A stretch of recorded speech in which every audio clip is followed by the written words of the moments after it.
Here's a few ways to save money while you're RVing. Number one is going to be boondocking. And boondocking is also called dry camping. Essentially, it is camping without any hookups. Usually this is completely off the grid in the middle of nowhere.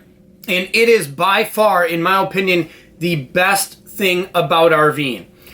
We have been in some areas where we were the only people for many, many, many miles with every convenience of home. I mean, totally off the grid, surrounded by mountains, with a stream going by the RV or a river. I mean, just unbelievable locations. Now, my wife, if you ask her, she's not a big fan of boondocking. Now, don't get me wrong, she's had incredible experiences while boondocking, but I'm the real big outdoor one, and she likes to, she likes the full hookups. She likes to be within 15 to 20 minutes at all times of the big box stores, and going shopping.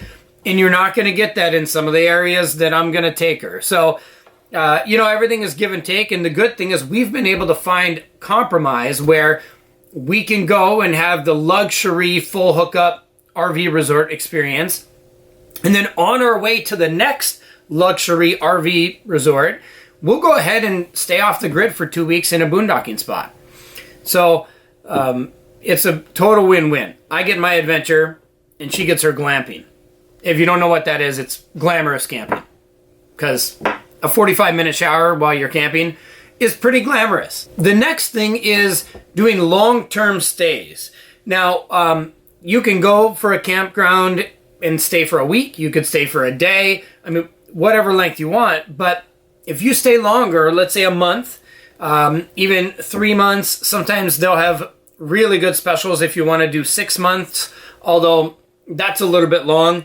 If you're in it for the adventure and the traveling, you're not going to get that staying in an area for 6 months. But a monthly rate, you can save almost half the money. And what we've found over traveling for 5 years full time in an RV is when you're doing it full time, it can be a bit much to try to explore. We've got little kids, and to run our business and work full time from the RV, it can get a bit much if you're moving every few days. And we started out that way. The first year, I think the first year we lived in like 25 states. And it was just, we'd get somewhere, we would explore like crazy, and then I would try to work at night, and then we'd have to pack up and move and unpack and do it all. It was a little bit exhausting. It was fun, but now that we're older and wiser, we've found that it's better for us to slow down the pace. And that works perfect to save money.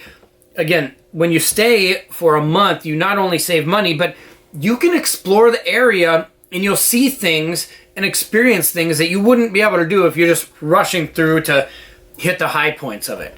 And a lot of the great things, whether it's food-wise, culturally, in an area that you want to experience, you really have to be there for a while to experience them.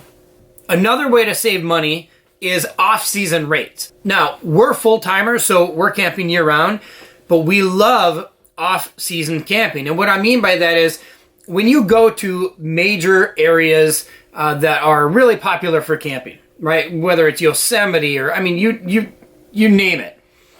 If it's really popular, it's going to get packed, and you're going to deal with crowds and lines. And who wants to go to Yellowstone and wait in lines or sit in traffic? I don't want to do that. So we plan those amazing areas as much as we can in the off season. Now, there's areas like Glacier National Park. You can't go in the winter, but you can go at the very beginning of the season or at the very end. And that's what we try to do in those areas where they're in the north and they're going to get cold. But if you're in the south, go in the off season and it's going to be a lot better. And then you can save money because a lot of campgrounds will have off season rates. In fact, we even a lot of times will go on our dates instead of on the weekend. We'll go out to eat on a Tuesday because you're not going to have to deal with crowds at a local restaurant that's really popular on a Tuesday. But a weekend, you got to deal with that. You got to deal with crowds. Now, don't get me wrong. Sometimes we like to people watch and we like crowds. But usually, I'll take a nice, relaxing experience where we're not battling other people. Next way to save money is memberships. Now, there's a lot of memberships. I'm not going to get into a lot of them. There's things like Passport America, Harvest Hosts, but one that we have really taken advantage of over the years is the 1,000 Trails. Now, there's different memberships with 1,000 Trails. What I recommend, it's not for everybody, but if you're going to be camping a lot, and if you're going to be full-timer or seasonal, it is a no-brainer. You save so much money. It's just, we couldn't have imagined doing this without having a 1,000 Trails membership with our initial budget when we started.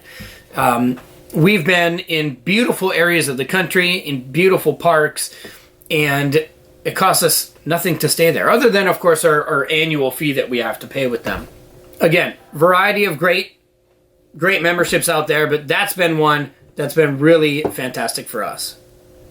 Another great way to save money is yamping, which is yard camping, and some people call it driveway surfing or driveway camping. But it's a great way if you're traveling across the country, especially with social media now. It's really easy to know where your friends are on Facebook and keep in touch with them when they're all scattered across the country. So we've been able to visit friends that we haven't seen in a long time, swing into their house, stay with them for a day or two because we want to spend time with them. And we're also not paying for a campsite. We could just stay on their property or stay in their driveway. We also, and this is a big hint for you if you're a grandparent, to entice your grandkids to come over more, install RV hookups on your property. My parents did this. We've got little ones, and it's been a fantastic way for us to go. They've got 4 acres, so we just pull up, hook up. We've got full hookups on their property, so we become their neighbors. And what's really great about that is you can go and stay, and you have the ability to spend time with them when you want. But when you want your freedom and you want your space, you could just retreat back to your RV. And that's extremely convenient because you don't want to overstay your welcome. If there's an in-law situation, you might want your space. So it's just a total win-win. And it's free for us. It costs them a little bit in electricity. Sorry, Dad. Let me know if I owe you a check. but it's been a great way. A fantastic way to save money if you're taking a long road trip is to stay overnight at places like Walmart or Cabela's, these big box stores that allow RVers. And you always want to ask permission first. Each one has their own policy. A lot of times different management will determine that. But it's a great way. We like to travel long distances when we're taking big trips. We've got young kids. So I have to make as much distance as I can because their truck time is limited. So especially if I can utilize driving in the evening after their bedtime, and I'll drive till like midnight, 1 a.m. And you can't check into a campground at that time. And besides, if you're going to get up at 6 a.m. the next morning and take off again, why would you want to spend the money? You might if you've got to dump your tanks, if you need to refill your water. There's a few other reasons. But for us, just to swing into a Walmart or a Cabela's, it saved us a lot of money. And finally, state, national parks, even fairgrounds are a great way to be able to save money. They're a lot lower cost usually. One of the issues or challenges we've had with national parks is now we've got a pretty long fifth wheel. So you have to make sure that you look at how big you can be to get into the national park. But it doesn't mean you can't. I mean, you go to somewhere like Death Valley and, as big as you want, you can have your rig. But again, you are in the most amazing, beautiful setting, usually in the country, staying at these national parks, and it's very inexpensive. That wraps it up for our top ways to save money while you're RVing. If you have anything additional that you'd like to add, leave it in the comments. We'd love to hear it. And happy camping.